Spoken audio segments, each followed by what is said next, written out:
All right, welcome into the Fourth String Podcast. I was actually supposed to do a special episode with Chad Hassan from A Sea of Red, but I think he is struggling with the kids tonight. And man, I understand the struggle, totally get it. Ben might join me here in a little bit, we'll see. But I thought Friday night, let's have some fun. Let's dig into some of this a little bit. And Colin Cowherd earlier in the week, I listened to a lot of Cowherd, but he was suggesting earlier in the week that Oklahoma should go ahead and fire Brent Venables. And it seems a little insane because it's 6 games into the year and, you want to give a head coach time to kind of figure it out. But, he says that. And my takeaway is, yeah, like he should fire Brent Venables. Like, if you're Oklahoma, like this is not Nebraska. This is not Wisconsin. This is not a rebuild. I get they lost some players on the offensive side. By the way, Chad sitting here um by liking the podcast here. If he wants to jump in, I can send him the link and we can go. But if he's hanging out with the kid to get it. But if you look at Oklahoma, this is not a program that is in a rebuild. They lost some offensive players. They've got to replace some players on the offensive side, sure, but they didn't lose anybody on defense.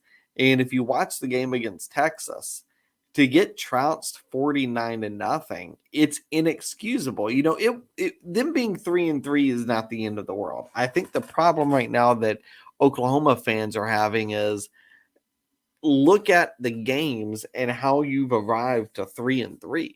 The teams you beat are UTEP, Kent State, and Nebraska. You sent Scott Frost packing. Okay. But then you lost to Kansas State 41-34. You lost to TCU 55-24, and you just lost to Texas 49-0. I mean, in your past 3 games, your best offensive performance, you allowed 41 points. Well, what side of the ball does Brent Venables coach? The defensive side of the ball.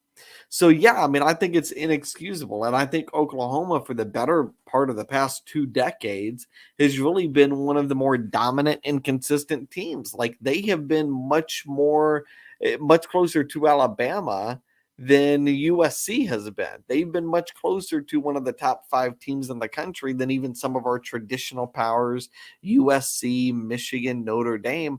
Oklahoma's outperformed all of them. And so, yes, absolutely. Should they consider getting rid of Brent Venables? I think so. I'm generally the type of person that is slow to fire, but I think when you know beyond a shadow of a doubt that your current coach can't work out, I think you have to make a move. Years ago, and I, went to Liberty. I'm a big Liberty fan, so we'll make this appropriate since Chad was supposed to be here. But Liberty basketball had this coach, Dell Lair. And I'll never forget, like a year or two into Del Lair, it felt pretty obvious to me this was not the guy that should be at the helm of Liberty basketball. But they kept him and they kept him and they kept him. Then one year, it looked like he was definitely going to be on his way out. They won like 6 games or 7 games in the regular season. And then somehow, by magic, I was mascotting this year. They went on this crazy run in the conference tournament and made the national tournament. And then he got an extension for another year. And then they fired him. They should never have waited that long to fire him. It set the program back years. And if you look at the current program, it's completely different now, but it shouldn't have taken them this long to get here. The longer you let a coach that is not the right guy, is not the right fit, the longer you let him stay in that position, the more you're setting your program back. Boosters stop believing in you. Fans stop believing in you. Heck, recruits start looking at you and going, well, why would I commit to go play for Brent Venables? I don't know that he'll be there that much longer. And so they start wondering, hey, am I going to commit to play for this coach that may not even want to keep me? So I think Oklahoma absolutely should look at getting rid of Brent Venables. I don't even know that you wait till the end of the year. If you have another performance like this, and they're going to play Kansas tomorrow, it's at home, it's at noon. Believe it or not, Oklahoma is favored by 6 points. Generally, based on the way I bet, I would actually really like Oklahoma in that. But the way I've watched Oklahoma play the past few weeks, I can't bet Oklahoma to cover 6 points in that one. So if Oklahoma gets trounced by Kansas and Kansas again scores 40 points, now we're looking at 4 straight weeks of Oklahoma's defense allowing 40 points. I don't see how in the world you fathom keeping him. I just don't get it. Right, let's talk right. And by the way, if you look at the Big 12 race, if you look at the teams that are in this, they've got 5 teams that are ranked. It's a good, deep conference. And then they've got West Virginia. I watched them last night. They looked good. Baylor, who's not bad. Texas Tech. I mean, Texas Tech knocked off Texas earlier in the year. Then you have Iowa State, who's coached by Matt Campbell. That's generally a good team. And then you have Oklahoma. And so my question is when you look right now at the Big 12 standings, who's most likely to finish last in the Big 12? Well, it's not Kansas. It's not Texas Tech.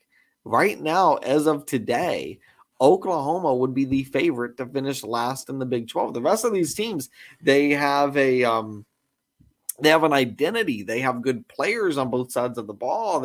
You can understand what they're doing on coaching. Oklahoma's the one you can't. All right. Pac-12. Let's talk about this. The Pac-12, I think, is going to be an absolute slugfest, a joyful slugfest right up until the end of the year. And I am so excited to watch it. Now, this weekend, Utah is going to host USC. It's an 8 o'clock kickoff tomorrow on Fox. I think that's one of the best games on tomorrow's slate. I think it's going to be phenomenal. By the way, if you start looking at some of these stats, and I'm going to pull them up here. Like, we think USC's offense is really incredible. USC's offense doesn't rank in the top 10 in any major statistical category. So this is not like it's a absolute given that this is a top 5 or top 10 offense. Now, it is a much better offense than what we've seen the past several years in USC. It's much improved. But this is not an elite level offense. They don't really do anything elite. And I love Caleb Williams, and I love what Lincoln Riley is doing with this team. This is a really good team, but I don't want you to look at tomorrow's game and think USC is on this completely different level or playing at the level that Alabama or Georgia is playing at. They aren't statistically. By the way, I've got them ranked 6. This is not me like hammering USC. I think they're a good program. But if you look at why is USC undefeated right now and why are in the position that they're in, it really comes down to one thing. They have dominated the turnover margin. They actually are number 1 in the country. Average per game, they win the turnover battle by about 2.5. That is a really, really, really big number. Now, the thing is when you go into a big game like against a team like Utah, that's not a reliable betting number because the idea or the theory would be that Utah isn't going to turn the ball over the same way that, say, Washington State might or Oregon State might. And so you're probably not going to win the turnover battle tomorrow by 2.5. But the interesting thing about that is if you look at Utah, well, they also don't do anything at really an elite level. Like nothing. Like Utah's very, very good across the board. They're good defensively. They're good offensively. They're very big, by the way. This is probably the second or third most physical team in the Pac-12. I think UCLA is by far the most physical. But if you look at Utah, why are they where they are? Why are they still one of the better teams in the country? Why are they 4-2? Well, Utah turnover margin per game, they actually rank 11th in the country. So this is another team that has dominated and benefited from the turnover battle. So I would not bet this game at all tomorrow because I think it's very difficult to look at what both of these teams are doing and to decipher who the definitive better team is and who should win that game. And the fact that it's in Utah is a really, really big deal, I think. But I look at both of these teams as we really don't know exactly what we're getting. And tomorrow is going to be, I think, the first true test of them. Now, I think UCLA, I think we absolutely have seen what we're getting from that program. They feel like a legit top 10 team in the country to me. And I think if you look at the way their schedule plays out, they've got a chance to make the playoff. Now, they are on a bye this week. And then next week, they get potentially what we could say is the toughest game on their schedule going at Oregon. So they get a bye before the toughest game on their schedule. Now they're going to play USC November 19th. Now it's at home, which I'm going to put in air quotes because how much at home can you really be when you're playing a team that's in your same city and is quite honestly the more popular team in your city. But at the same time, if you start looking at UCLA's schedule, they're going to play Oregon. They're going to play Stanford. They're going to play Arizona State, Arizona, USC, Cal. Well, if they beat Oregon next week, I think they'll probably go up to about 6th or 7th in the country. And then they're going to beat Stanford, Arizona State, and Arizona, in my opinion. They could get up to around 4th or 5th by the time they play USC. Now, if USC wins this weekend, you could make the argument that that game towards the end of the year could be what sends a team into the playoff. Now, the other thing that could happen is, let's say USC and UCLA play and USC wins that game. They could very well meet each other again in the Pac-12 championship. And so now the question becomes, could you have a one-loss team from the Pac-12 get into the playoff? And I actually think you could. Like, there's this sentiment, I think, out there that we can't let a one-loss Pac-12 team in this year because the Pac-12 has been so bad in the past. But if you look at the Pac-12 this year, it's actually a really good conference. Like, you've got 4 really good teams at the top: USC, UCLA, Oregon, Utah. And then you've got some good teams mixed in the middle: Oregon State, Washington State. I'd even make the argument that Cal isn't a bad team. I mean, Stanford, they're 1-4. Their record's pathetic, but Stanford still is a physical team that is tough to game plan for, a little bit annoying to have on your schedule. The only really bad team, or maybe 2 bad teams in the Pac-12, Arizona State and Colorado. Those are really the only 2 bad teams, and Colorado is a different level of bad. But it feels like, to me, the more you look at the Pac-12, it feels like the Pac-12 is back. And that is so phenomenal for college football. And the thing is it's not just that you have competitive teams, but they're so much fun to watch. Like, I watch USC play, and USC will literally come out, and I swear about 150 some odd different formations and setups and all sorts of stuff, and they're moving guys in motion. They call one of like 6 or 7 plays. They come out in all these different looks, but it ends up actually just being the same play. Like, that's what it is. And I think that is so brilliant by Lincoln Riley because it just simplifies the game for Caleb Williams. And my one pushback on USC this year and on this offense being great was that how can you bring in a bunch of transfers and establish the necessary chemistry for players who have not played together to be able to adapt with one another and play with one another?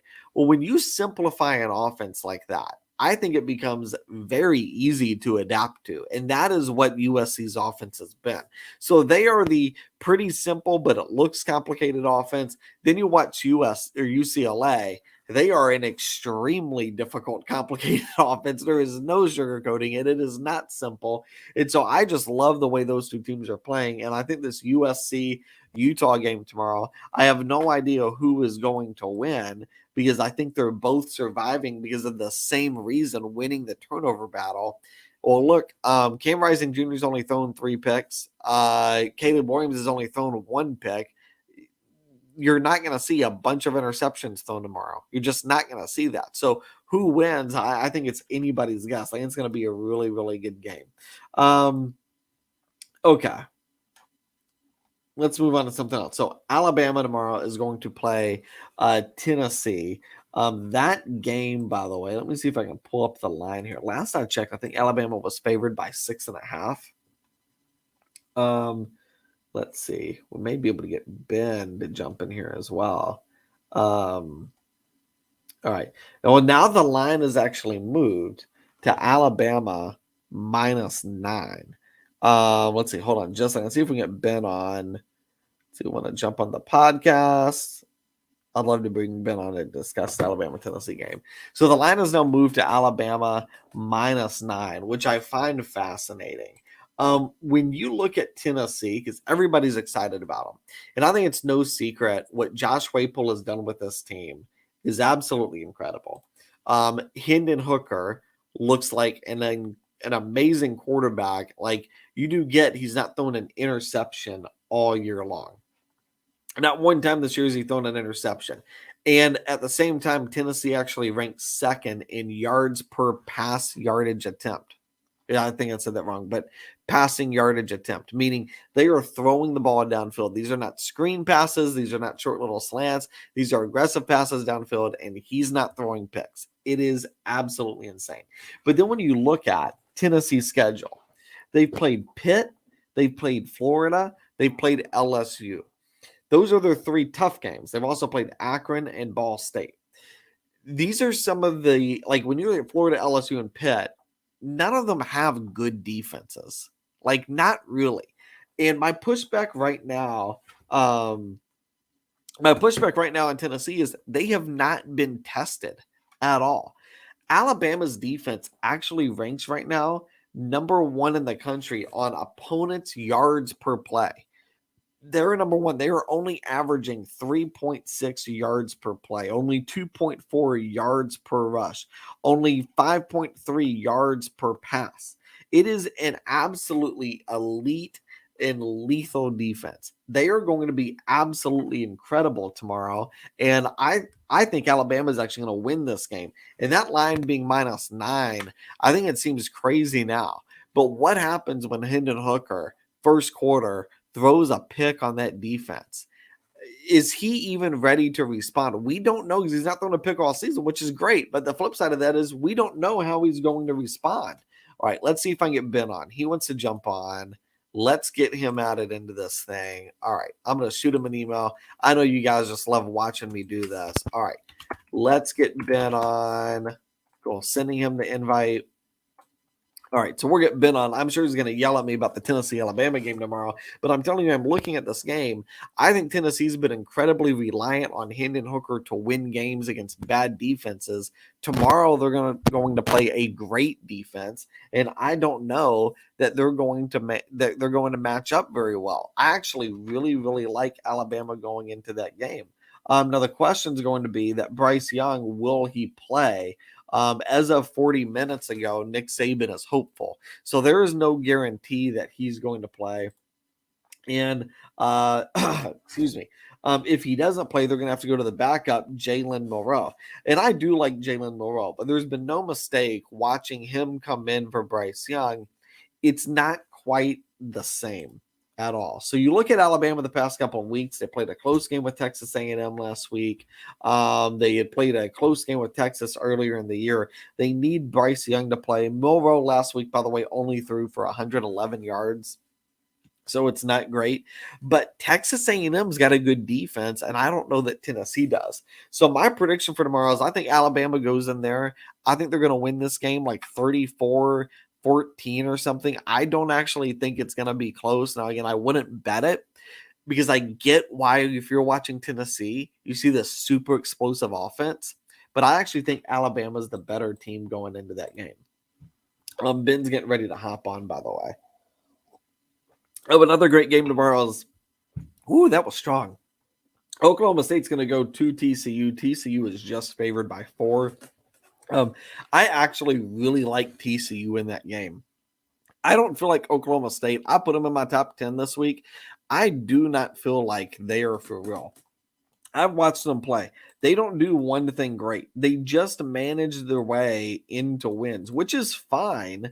Like, that is good for something. But, I mean, they beat Texas Tech by 10. I don't think Texas Tech's great. They beat Baylor by 11. I don't think Baylor's great. They beat Arizona State by 17. I think Arizona State's probably the second worst team in the Pac-12 next to Colorado. And then there are other wins against Central Michigan. They have not been tested yet. And that Baylor team, I mean, that felt like a test 3 weeks ago. It's not a test anymore. Baylor's 3-3. They're looking at a 7th or 8th place finish in the Big 12. So if you think, okay, when we get to the end of the year and we evaluate your schedule, are we going to be impressed by an 11-point win over the 7th or 8th best team in the Big 12? Probably not. And I look at TCU, and I have been way more impressed with what I've seen from the Horned Frogs. Like, for one, I can tell there's an identity. They have an offense. They can run the ball, they can pass the ball. Their offense is scheming constantly. They move the ball, and they just went into Kansas. And I mean, they really controlled the tempo of that game against a Kansas team that was looking to prove themselves. I mean, game day was there. It was a really big deal. And so I think for TCU to go into that game and do that, it's really impressive. They crushed Oklahoma when Oklahoma desperately needed a win. And that game wasn't even close. And then there was SMU. A little bit of a back and forth game, but still TCU won. And they really had the same theme all year long, which is big plays, big pass plays, big run plays, score in a hurry up the offense. I mean, Sonny Dykes is really got this train rolling for TCU, and I expect them tomorrow. This is going to be a national broadcast game on ABC. It's a big deal. I expect them to roll in tomorrow, and I think they're going to beat the pants off of Oklahoma State. Like, I think that's going to be a 42-28 game. I don't think it's really going to be close. And I think Oklahoma State is missing a key component on defense. They had a great defensive coordinator last year who has since gone over to Ohio State. And if you look at Ohio State, and you look at the way they've played on defense, it is a complete 180 from what they were doing last year. And a lot of that has to do with Jim Knowles. Well, you can't understate the loss that Jim Knowles has had on Oklahoma State. Like, the defense doesn't quite look the same. They aren't as aggressive as they were last year. They're definitely missing that piece. And TCU, I'm telling you, this is an offense that just will not be stopped. This is an offense that I think could score points, definitely not beat Alabama, but definitely score points against Alabama. All right, Ben King is in. Welcome, Benjamin. What is up? What are Happy you doing, Friday. man? You know, I'm getting ready to see Peyton Manning on College Game Day in the morning. And Is he going to be on game day? He is. He's the guest picker. So game That'll day be awesome. in Tennessee. Tennessee hasn't beaten Alabama in 16 years. Their best chance of doing it happens tomorrow. I don't think it's going to change. Their best chance of doing it happens tomorrow.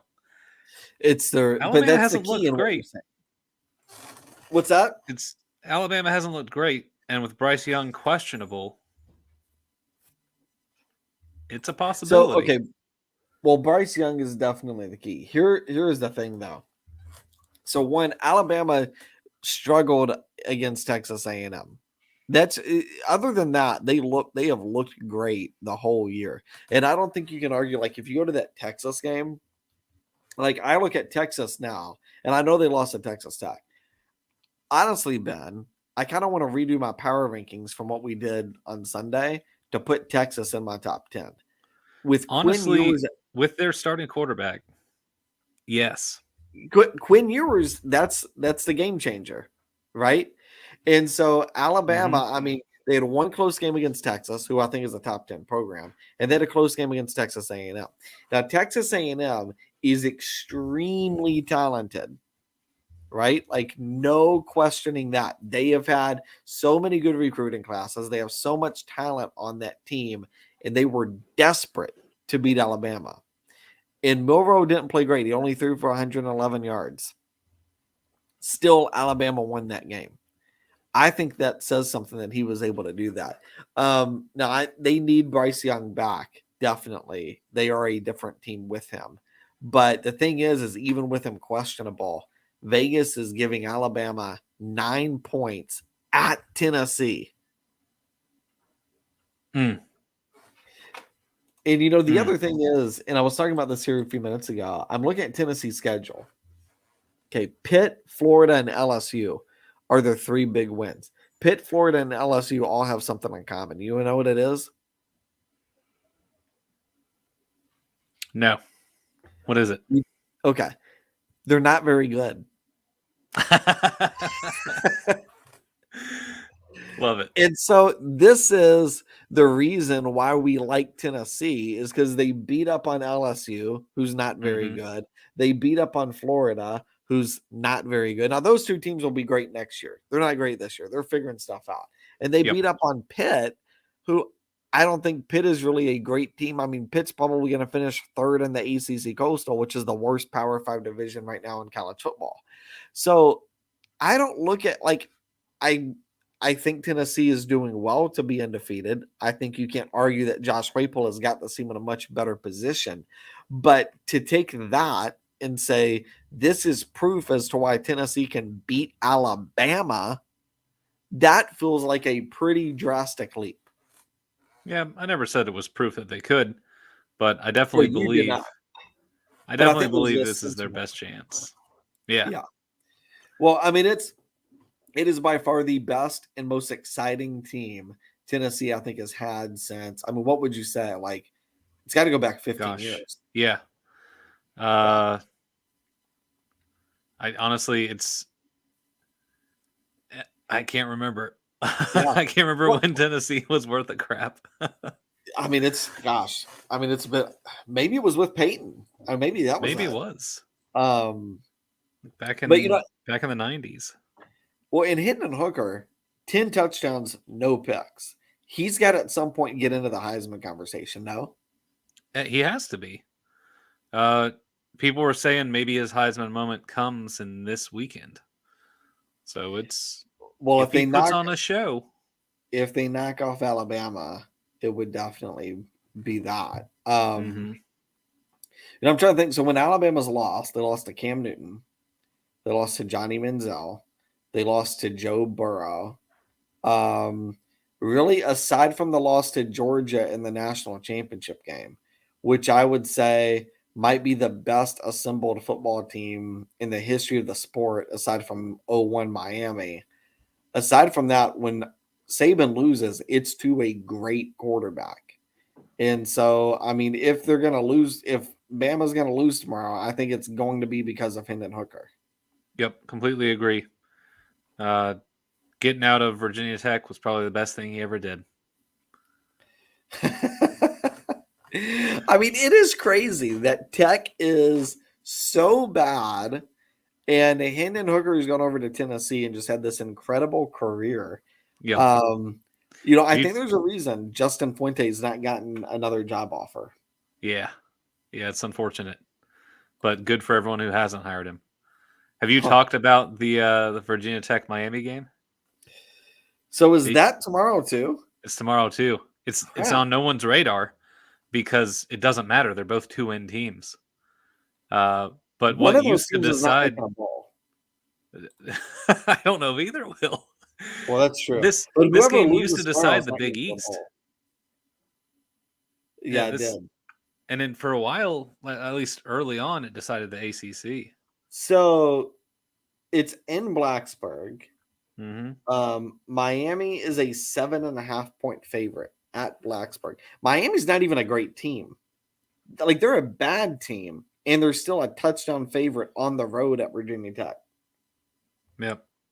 Well, it's 12:30 in the morning, so it's not the same atmosphere as a Thursday night. I'd also like to point out that tickets for that game start at $42. Tickets for the Duke UNC football game, the battle for the victory bell, they start out at $134. Oh, wow. So Duke and UNC is outperforming Miami, Virginia Tech by a very solid margin on the economic scale. There you go. And that is how better we teams. judge things with Duke. There's a combined 3 additional wins in 5 additional wins total. 5 additional wins, There's 3 additional from North Carolina. It should have been 3 additional from Duke. Duke's had a good season. That should be a good game. Georgia Tech game was rough. Yeah. If I had told you early on in the season that NC State and Syracuse would both be ranked going into week 7, would you have believed me? NC State, Syracuse, and Kansas. It's been a And wild James year in college Madison. football.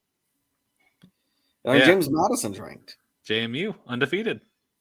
Yeah, I know it. They're not just undefeated; they are crushing teams, which is just insane to me. Hey, if you had told me Baylor and Auburn would have the same record, I'd have been happy. Been like, heck yeah, So Auburn's going to play Ole Miss tomorrow. What are gonna your get thoughts on that? crushed. You think so? Yeah, so there was a funny statistic that people were throwing around. They say in years that Ole Miss beats Auburn, Ole Miss is on the up and up. In years where Auburn loses to Ole Miss, they fire their head coach. So I mean, both of those things could very well happen. Ole this Miss year. is undefeated right now. Yep, they look very good. Explosive offense, having over 40 points a game. Auburn's lucky to score a point. Let's We see. missed a couple field goals. We can't finish games. Are they averaging scored our over first- 40 points a game? We scored our first touchdown in the second half against a Power 5 team Mm. in the past 10 games last week because 3 Georgia players missed a tackle. Oh my gosh. Ole Miss, really, really interesting. So if you think about Bama, so Bama this week is going to go at Tennessee. Yep. Next week they're going to get Mississippi State at home. I don't think that's a cakewalk, by the way. Oh, absolutely Mississippi not. State's a good football team. They have a record-breaking quarterback right now. No, they do. And then they're going to play at LSU, who I would expect is going to continue to improve. It's Now, going to be Bama a night won that game too. So Yeah, that's a night game. different atmosphere. Yeah. And then they follow it up with a second straight away game at Ole Miss, who will likely be undefeated. Mhm. And that is the third away game in 4 weeks. Their only home relief is Mississippi State at home. Not really a Then relief there, is it? What's that? Not really a relief there. Not at all. Now they're going to get Austin P State on November 19th, but that's after the Ole Miss game. That's their warm up before they get the Iron Bowl. Austin P is the Governors, by the way, just in case you were curious. I did not know that. They're based out of Tennessee. Good school. So, all right, here's my point in saying everything about Alabama's schedule. What if Ole Miss knocks off Alabama? I mean, Lane Kiffin will probably throw a party. Well, The okay. biggest party you've ever seen in the state of Mississippi. But, the more I look at that, we have to start talking about Ole Miss as a playoff contender, right? Oh, yeah. I mean, right now, they have potential. So why are they not getting as much love as, I swear everything this week's been about USC and UCLA and Tennessee. Money. I mean, is that it? Yep. Because to me, I watched Ole Miss, and I feel like there is a lot more substance to what they do than Tennessee or USC. Maybe not UCLA, but Tennessee and USC definitely. California is like what's probably the richest state? California is the biggest state, so they've got to be one of the wealthiest, right? It's like them, Texas, I think New York. California would be like the 9th richest country in the world. Okay, there you go. Yeah. So you've got the wealthiest state in the nation versus the poorest state in the nation. Is Who are you gonna Mississippi talk the about? poorest state in the nation? Yes. Even with Because Alaska? Alaska, I actually have no idea. But Okay. as far as per capita, This is not the discussion I thought we were going to have tonight. well, being a guy Man, I've who had was born risky. I don't know that I'm in a state to talk about being international economics. it doesn't matter. We're Okay. going to pass that along, but being someone who was from Alabama, our saving grace was the fact that Mississippi sucked more than us on everything. So That is incredible. That's hilarious. So I mean, you're just saying they're getting more hype because they've got more money in that state and more notoriety, I guess. and this is the first time anyone from the Pac-12 has been worth a crap in a decade. So I was saying it earlier. I feel like the Pac-12 is back as a conference. You've got 4 really good teams. I think 2 legit playoff contenders, Yep. And then you've got teams like Washington and Oregon State where they're not bad. It's coming full circle. Like, now they do have Colorado. And I mean, Ben, Colorado is bad. Colorado. That might be the worst Power 5 football team I have seen in years. Yeah, they might go to Mountain West or something like that. They should get demoted. Forget the Mountain West. Just demote them straight down to like the Big Sky or something. I mean, it's awful. All right.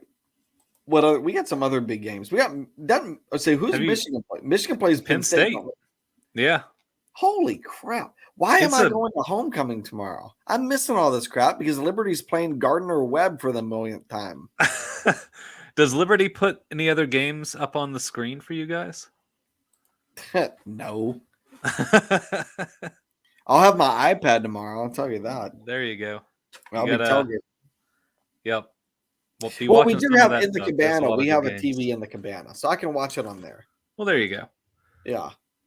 But that's at noon too. That's a weird game to be at noon. The Big Ten should get off of that Fox drug. These Fox noon games. No, I love it. No, look, Ben, I'm a very busy person. I start my day noon, big game right off the bat. Let's go. Why wait? No, I love it. Oh my gosh, tomorrow's insane. Why am I going? Okay, I don't get it. So tomorrow, right at noon, Penn State, Michigan. If that game gets out of hand, I've got Auburn and Ole Miss to enjoy. If that game gets out of hand, I've got Kansas and Oklahoma. Let's talk about that. Oklahoma is currently a 9-point favorite against Kansas. No way. Yes. What is this?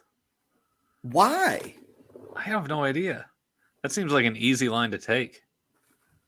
I don't do that. No, Vegas gives me something ridiculous, and I'm like, y'all know something I don't, and y'all. Kansas almost beat Oklahoma last year. Didn't they open up? They got on the radio and they 1-point game or something. Yeah, they opened up the stadium and they said, anyone in the area, come in and cheer on your little. Are they Jayhawks? So they are. Cheer on your Jayhawks. Come one, come all. Come in for free. They really let them in for free against Oklahoma last year? Yes. They opened the gates and they said, come in for free. We've got room. We need you to cheer us on to victory. Now they've sold out 3 games in a row. This one's probably going to be sold out too this is at Oklahoma? At Oklahoma. Okay, well, hopefully Jayhawks travel well. I don't know about that game, Ben. I mean, 9 points is a major number. Like, for a team that hasn't had an offense. Oklahoma got shut out to Texas. Shut out. Yeah. Did not score a point. They also allowed 49 points. Yeah. They've allowed. You know how hard it is in football to not score a point? You're telling me you can't even get a field goal? It's ridiculous. Yeah. It's insane. All right. Let's see. Minnesota at Illinois. Now, Illinois is ranked. Minnesota is a 6.5-point favorite. Now, I don't like away dogs with a big line, but I will tell you this. I think Illinois is way overinflated. I love Minnesota tomorrow. Yeah. Minnesota, they have to be able to control the game and move the ball. Because that game that they lost against Purdue, I watched part of that game. And it may have been the most boring game that I've seen all season. Because I don't know why you watched that game. That was bad. It was terrible. I turned it on because everything else was a blowout, and this was the only close game, and neither team could move the ball. And the only way that Minnesota works well is when they can control the tempo and hold on to it and row the boat. If they can't do that against Illinois, it's going to be a long day. So Mohamed Ibrahim, he's back, and that's the key. Because like with him, Minnesota's like a top 10 team. Yep. Without him, they're almost Colorado. I love this headline from Sports Illustrated because this was not on my radar 6-7 weeks ago. Mohamed Ibrahim back for massive, Ben. Gophers, Illinois showdown. Massive. I love that line. You could have not told me 6-7 weeks ago that Minnesota and Illinois was going to be a massive showdown. I mean, I tell you what I need is Illinois and Kansas in the college football semifinal. well, when it expands, that's a possibility. This is reason number 1,000,000.5. We don't need expansion. All right. Oklahoma State at TCU. I was talking about this game earlier. TCU is a 4-point favorite. I like TCU a lot in that game. I know what I get with TCU. I don't know what I get with Oklahoma State. You get a winner right there. No, see, it's the problem. They manage game, and it's fine. You can be a good team and manage games, but Oklahoma or TCU rather has an incredible offense. They run the ball super well. They throw the ball super well. Sonny Dykes has got this team rolling. It's in TCU. They've got legitimate good wins. You look at Oklahoma State's schedule, Ben.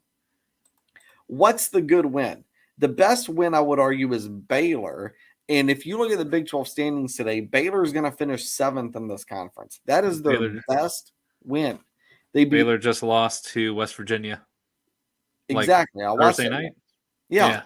That's what I'm saying. Baylor's going to finish 7th in the Big 12 now. So that was a great win 3 weeks ago. Feels like a terrible win now.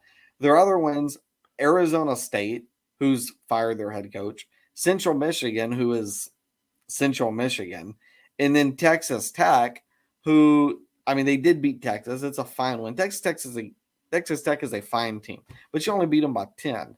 And the defense does not look like the same defense from last year. Yeah, Arizona State just beat Washington, so they're not completely invalid. And Texas Tech beat Texas, so that's respectable. But without Quinn Ewers. Correct. Still double-digit win. Okay. I think TCU wins tomorrow. I think it's going to be 42-28. I think Oklahoma wins. Oklahoma State. I can't wait until TCU wins. Spencer Sanders. I'm going to throw a party just simply because I'm going to take Oklahoma State out of my top 10. Hate having them in there. All right. Mississippi State is playing at Kentucky. Will Levis was out last week. That is why Kentucky lost to South Carolina. I mean, that is the only reason, by the way. But tomorrow, Mississippi State at Kentucky, Mississippi State is favored by 4. Yeah, I believe it. Levis will play. But Mississippi State, they've got, was it Will Rogers? Yep. Yeah. Will Rogers, who's a junior and already breaking SEC records. So, I mean, they're going to air it out. 22 touchdowns on the year. I mean, I think Kentucky is pissed coming off back-to-back losses. One they should not have lost. They get Levis back, so now their quarterback's back. They're going to – dude, I mean, Kentucky tomorrow, that is the last team I would want to have to play on the road tomorrow. Yeah, but their defense isn't incredible. No, their secondary is not great. Their secondary needs help. Yeah, and it's going to get torn up by a guy has a 70% completion rate, 2,110 yards, and 22 touchdowns on the year. No, I mean, Rodgers is killing it. I don't disagree at all. But I think the metrics of that game is leaning definitely towards Kentucky, for sure. Another one we disagree on. Yeah. No, I would take Kentucky tomorrow. I'll take State by 7. It makes me want to bring back Moneyline almost. Yeah. All right. USC at Utah. Utah's a 3.5-point favorite. I would stay far and away from this game. I would not touch this or this number. I think it's insane.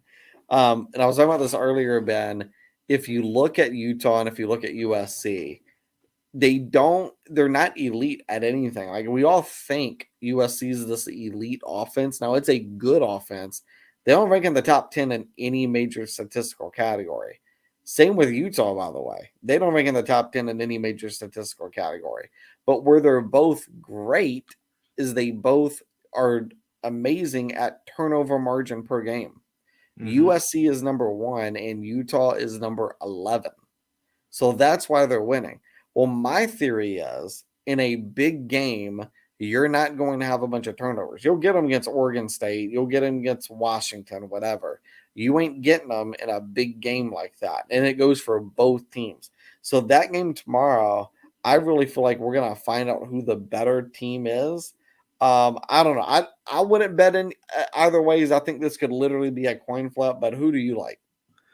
I like the team that I have going to the college football playoff, Oh, the USC Trojans. I think, look, Cam Rising doubles his interceptions on the year tomorrow. USC double. So he's wins going to throw by 3? yeah. Wow. USC wins by 14 Wow. in Utah. That's a big game. It is a big game. This is where USC proves their worth. You know what's also high? Okay, I just saw this.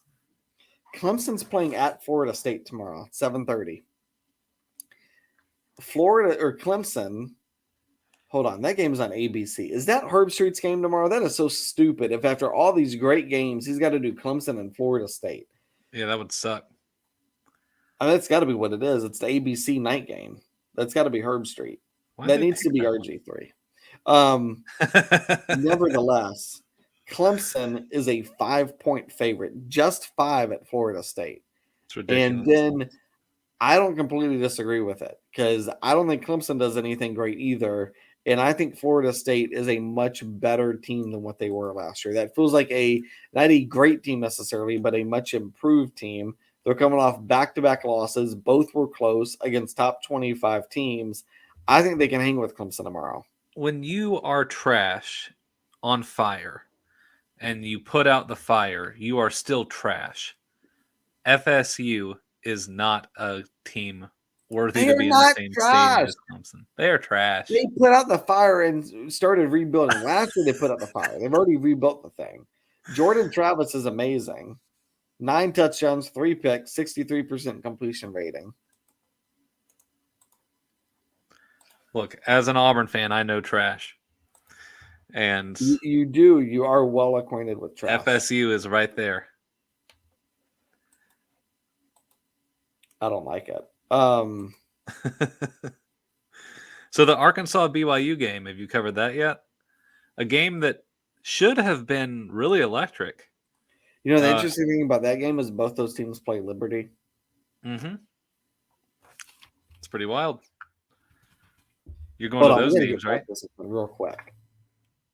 All right. DJ Uigangale. You think he's good right now? He's on the up and up. No.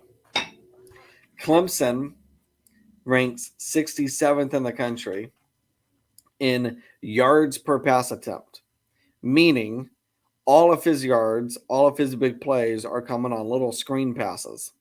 So he's not throwing the ball down the field.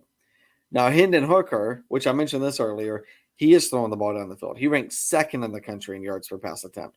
Yep. That guy has thrown 10 touchdowns and no picks, and he is throwing the ball down the field. That is impressive. I'm not impressed at all with DJ Uigangale. I think Clemson, I really think, it's not even so much Florida State. It's more I don't buy into Clemson at all. I'm continuing, I feel today way better about Ole Miss and UCLA and Texas, and I feel much worse about Clemson and Tennessee. DJ has balled out the last couple of weeks. He's on the up and up. Is he the best thing to ever visit college football? Absolutely not. Is he a Heisman Trophy candidate? No way. No. But is he? I thought you were about ready to say yes to that. I was gonna fly down to Atlanta, slap you in the face, beat you in NCAA football, and fly back. Not this year. Maybe not ever. But is he on the up and up for Clemson? Yes. He looks much improved compared to how he was even at the beginning of the year. He completed 58% against Boston College. He completed way less early on. No, that's his lowest completion of the year. including Louisiana Tech. Well, there you go. The entire year he's been on the up and up. Oh my word. The level of crap spewing out of your mouth. Now, what they are doing with him is they're letting him run the ball a whole lot more than they were at the start of the year. And that has been different. He can do that really well. Yeah, All right. I honestly have only watched a few minutes of Clemson play this year. And what I've seen, DJ looked okay. He's kept the team on track, and he has improved. So I have to give them credit for it. And FSU is not. I've actually watched a few FSU games. All right. So back to your thing. BYU and Arkansas. Pig So Suey, Arkansas Razorback lost Nation. 3 straight. BYU just lost to Notre Dame. I Yep. predicted that, by the way. Shouldn't have happened. No, I think it should have. If you follow my bets, which will make you a lot of money, it's what I predicted. This week at BYU, Arkansas is a 1-point dog, which is Vegas telling you we think Arkansas is the better team, but we're giving BYU the 1 point because of home field advantage. Yeah. Is KJ Jefferson back? He was out, wasn't he? Hold on, let's find out. All right, KJ Jefferson.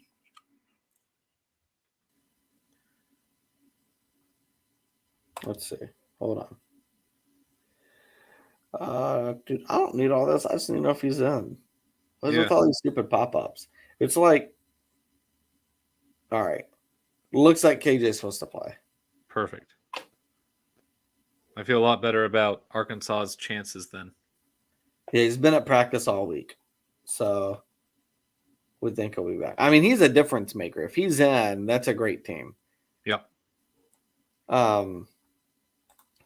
But you know, it's interesting, Ben. If Arkansas loses that game, they still have to play at Auburn. Yep. Ole Miss at home, LSU at home. None of those feel like gimmies. I mean, Auburn, I think, is looking to win that game. Desperate. It is one of the only chances. Arkansas and A&M are probably the only way that Auburn makes a bowl game. So if Arkansas loses to BYU, I mean, their chances of getting to a bowl go into jeopardy real quick. Yep. That Liberty game becomes questionable. I don't know about Hugh that. I mean, I would love for it. Hugh Freeze taking on another SEC power. Okay, here's another question. Is Auburn in the mix to hire Hugh Freeze? I don't know. We need an AD first. That's true, you do. So I think Harsin sticks it out the rest of the season and he just gets a terrible record on his resume. This terrifies me. Would they hire Ian McCaw as their AD? I don't know. Is that Liberty's AD? Yeah, he used to be the AD at Baylor. I don't know. They, I know they've been interviewing. I haven't paid attention to who is going to be like in the running. Hold on. I've said this. If you are a Liberty fan, losing Hugh Freeze would not be great, but you can deal with it. You lose Ian McCaw, that is a different story, my friend. Okay, hold on. That's from 2017. All right, maybe I'm looking up. Is he in the mix for that? Okay. Well, there's nothing. Yeah, nothing public about it, if so. Yeah, I don't know. I'm looking at a list of candidates. None of them are from Liberty. Would Auburn hire Matt Rule? Maybe. I don't think Matt Rule's a bad coach, by the way. I think he could work. I don't necessarily want him. Whoever it is needs to be a big splash hire. Who do you want? I mean, other than Saban or Kirby Smart, if you could have anybody, who would it be? I wouldn't want Kirby Smart. Well, that's silly, Ben. But who would you want? Wouldn't necessarily want Nick Saban either. Also silly, but who would you want? Lane Kiffin is fun. He'd at Lane, least have fans that come would to he games. leave Ole Miss to go to Auburn? It wouldn't make sense to, but he No. would get to play Alabama in a much more pressing game every year. No, that's true. I just don't see him leaving Ole Miss for that. If I was him, I'd stay at Ole Miss until Alabama opens up. I think he could get Oklahoma. Yeah, but would you want Oklahoma? You want to live in Norman and deal with tornadoes? No, thank you. I mean, I love it. I used to skip class to chase tornadoes. You can go be the head coach then. Hey, listen. You do a better job.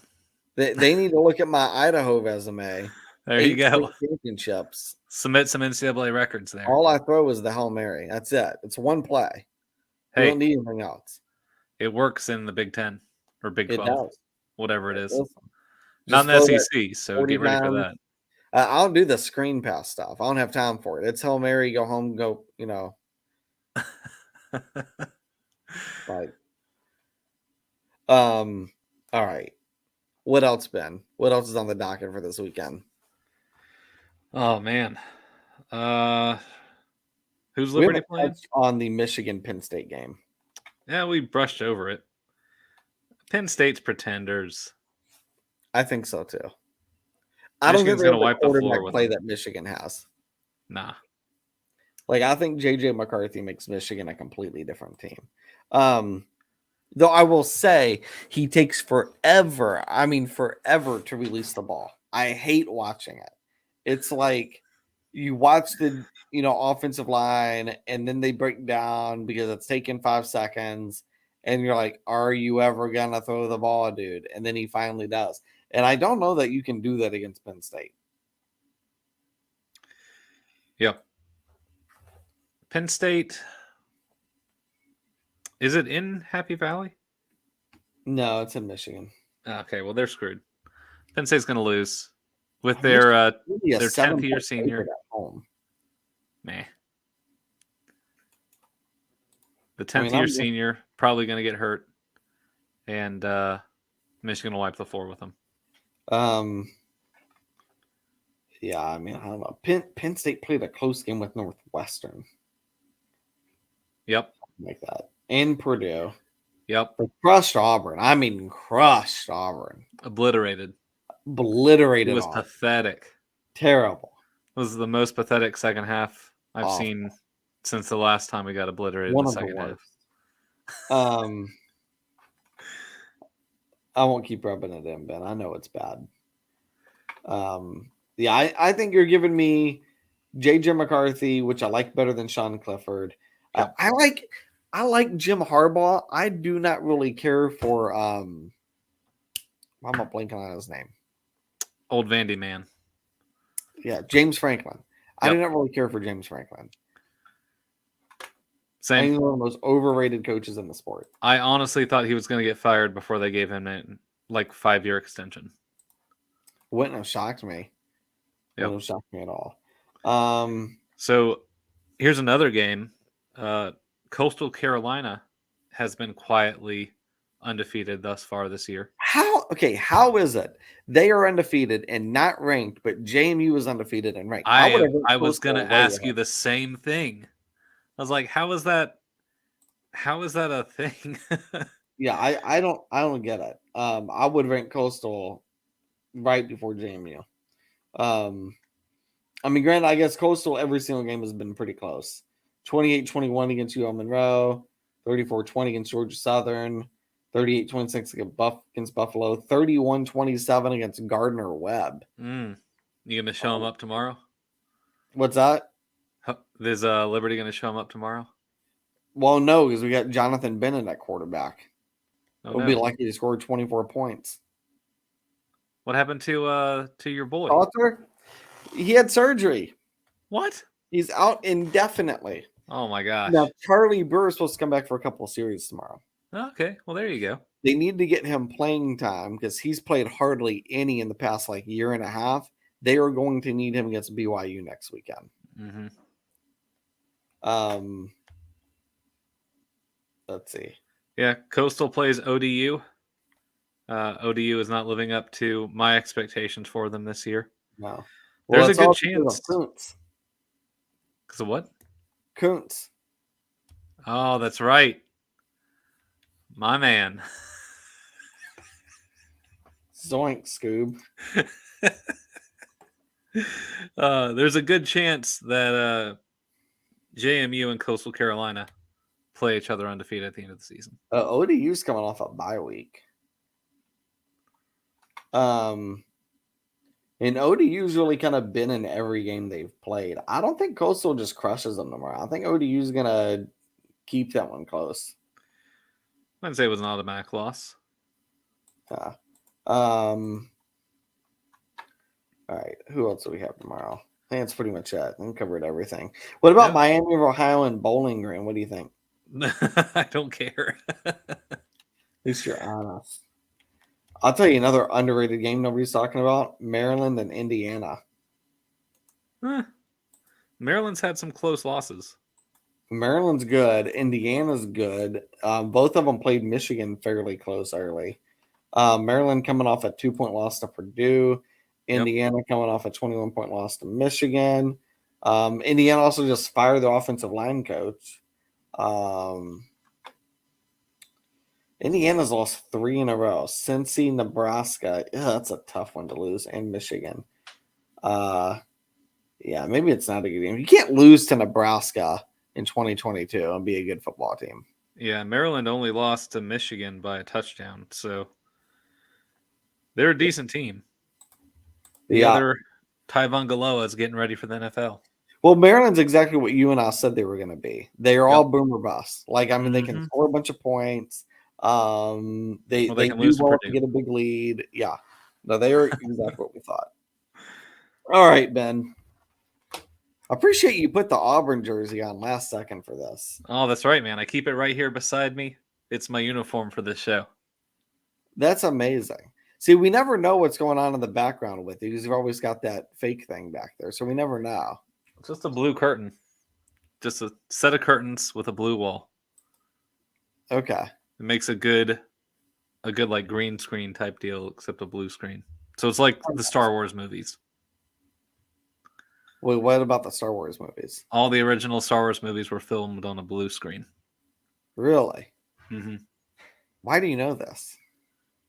Because I watch the special editions and you can actually see how it's made. So hold on. You know Star Wars 1, 2, and 3 are complete and utter crap, right? The prequels? Yes. I wouldn't say they're crap. Nicole won't let me watch them. What? Yeah. Have you never seen them? I've seen 4, 5, and 6, which I hadn't seen until we were engaged. She made me watch those for us to be, for us to marry. So that was the rule with Caroline and I as well. She had never seen Star Wars, so we watched it all before. I knew she and I had something in common. There you go. They're not crap. They're worth seeing. So did you make her watch all the prequels as well? Mm-hmm. We've seen every Star Wars, all 9. What did you think of the ninth one? I've not seen the 9th one. I saw 7 and 8. I saw 4, 5, and 6. As far as a competent movie, it was not great. But as far as a fun movie, it was incredible. Okay. I had a good time. It was stupid fun. Stupid fun. Yes. Yeah. J.J. Abrams isn't great at putting together a solid story. He likes his mystery boxes. So the fact that he came back to do that, that's all right. Yikes. Sorry, man. Listen, how do we get onto this? This is a college football podcast, and we're talking about it's Star Wars sagas. The 64th minute of this thing. If somebody has lasted with us this long, they deserve this. I salute you, whoever you are. As well. Leave a comment. All right. Give us a like. Before I decide to start previewing Eastern Michigan, Northern Illinois, we should get off here. Yeah, let's do it. Let's get ready for college game day in the morning, starting bright and early. Big games, hitting it at noon. Oh, yeah. Big noon Saturday. There we go. All right. Y'all have a good night. Fox.